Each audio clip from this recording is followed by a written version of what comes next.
let's talk about this last guy under the main list, and that is Le'Veon Bell. And I think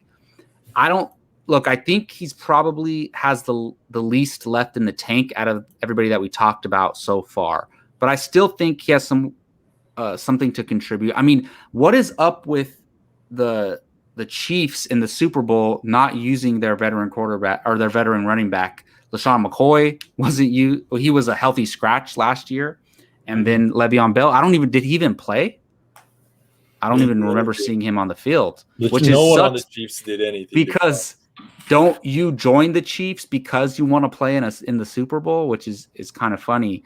But yeah, I mean, Le'Veon Bell, it's funny. At first I put the Bucs down. If they don't bring everybody back, I could see the Bucs signing him. But I also, if the Packers don't re-sign Jamal Williams or Aaron Jones and they have A.J. Dillon, I could see them bringing in a Le'Veon Bell to kind of take some of the weight off of his shoulders. And they definitely, I don't know, A.J. Dillon is not known as a pass catcher. He's kind of like a Derrick Henry guy where he's going to be a beast and a runner. He could develop that. But if you bring in a Le'Veon Bell who Rodgers could trust as a pass catcher, then you kind of need somebody to fill that Jamal Williams role. So I think if they don't bring Jamal Williams or Aaron Jones back, I could see Le'Veon Bell because he's going to go to a contender. Mm-hmm. So we're talking maybe Seattle, maybe the Buccaneers, something like that. But I think it could definitely work out with him in Green Bay. I don't know if he wants to go play in the cold or not, but that's my choice. How about you, Joe? How are you thinking about Le'Veon Bell? Listen, boys, I've been waiting for this one. Where there is smoke, there is fire. And we have been hearing about the 49ers looking at Le'Veon Bell for multiple years now, and he's been too expensive to go out and get. Well, now is your chance. And this is the exact kind of Shanahan signing and Lynch signing where it's very low cost. And you have a guy like Jeff Wilson Jr., who they already re-signed. They have Mostert locked in. The rest of the guys are gone. McKinnon's not coming back. Yeah, Coleman's not coming back. Those guys are gone. They're write them off. And you know he's going to use more than two guys. So. He's going to use more than two. There's going to be a third. I don't think Hasty's that guy. He had his opportunity. He didn't impress. And this is a very easy offense to run in. And I get it. We had injuries. Wasn't the best look. But still. Bring in Le'Veon Bell, 29 years old, 29 years old. He doesn't have a ton of pressure on the 49ers. It's almost similar to that Kansas City situation, except we don't throw as much. We run. So he's going to get his opportunity. So I think you bring him in cheap. Maybe a 2-year, $7 million deal, 2-year, $8 million deal, something similar to what Mostert got. And you let those guys just be 1A and 1B.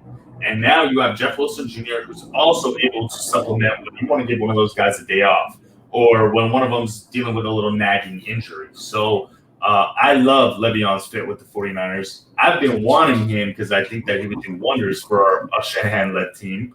And I'm excited, guys, because I feel really good about this.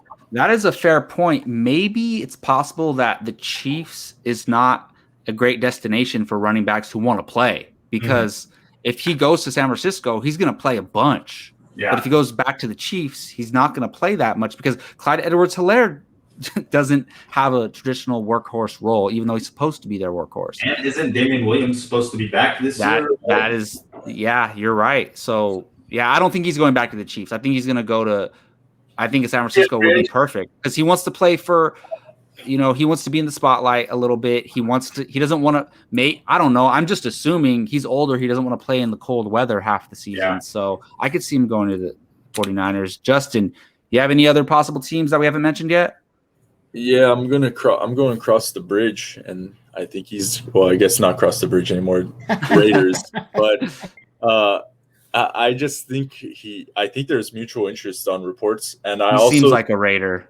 And I also see that it's a good fit because I see it logistically and financially how it's a good fit, but I don't understand the Raiders' perspective.